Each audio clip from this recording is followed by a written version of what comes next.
በመቀጠልም ደግሞ በህፃናት የተዘጋጀ ጥናተ ጥቅስ ይኖራል። ህፃናትን ወደዚህ ጋብዛለሁ ጥናተ ጥቅስ የሚያቀርቡት። እንኳን ለጌታችን እና ለመድኃኒታችን ለኢየሱስ ክርስቶስ የትንሣኤ በዓል በሰላም አደረሳችሁ አደረሰን። ስሜ ቃል ኪዳን ደመቀ ይባላል። አሁን ማቀርብላችሁ ቃል ጥናት ጥቅስ ነው።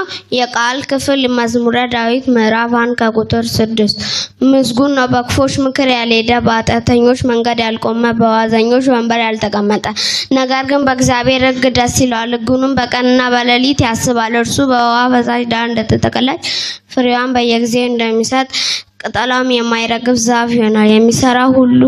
የሚሰራ ሁሉ ይከናወንለታል።